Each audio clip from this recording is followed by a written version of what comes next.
hope you've had a good week. Another what feels like week gazillion of lockdown with all its virtual meetings, various different home situations and general craziness, but I hope you've managed to have a good week. In the main, for me, lockdown's been a pretty low-key affair, and three things symbolise the past weeks. One, my work mobile phone, my trainers, and my rucksack. My work phone because I'm still at work and have spent ages on the phone with my team, chatting to them and also making welfare calls to the residents of the housing association where I work, just to check that they're doing okay. And it's been amazing doing those calls because there's just been so many stories of their neighbours and their communities rallying around them and helping out. And out of all the ones I've made, so few people have fallen through any gap, and it's just been amazing to keep a check on that and just to see community in action, which I really thank God for. And there are another three things though, which I think symbolise what I'm looking forward to after lockdown's all over. My rail card to symbolise being able to travel to visit family and friends again. Wine bottle to symbolise sharing times with friends and family over a meal, or dare I say it, even going out for a meal at a restaurant again. And the Bible, not to symbolise any kind of holiness or spirituality, but to symbolise you guys and being back at Refresh, sharing fellowship with you all, which I know we've all missed. But I guess this time has made me think about how, even though on the one hand our day-to-day external realities have completely changed, at the same time all our internal realities still remain very much the same.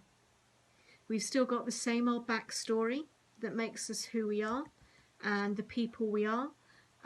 We've still got the same physical, emotional and spiritual needs. And let's face it, the fairies don't feed the cat, do the ironing or put out the bins, more's the pity. So those realities definitely don't change. And then of course, more seriously, there's all the realities for the guys on the front line, for those who have lost loved ones or been directly affected by the virus. Those are all huge realities. But even then, the other realities don't just go away either. They still remain. So I guess I've just been thinking a bit about that, and I'm thankful that in the midst of whatever we're doing, however we're feeling, whatever our realities are today, God doesn't change. The reality of God doesn't change, short term or long term. He is the same, past, present and future. And I love these words in Ecclesiastes, which I've really only just come across, being honest about it, even though I've read it quite a few times. Never really noticed these words before, but I think they're great. Seize life, eat bread with gusto, drink wine with a robust heart.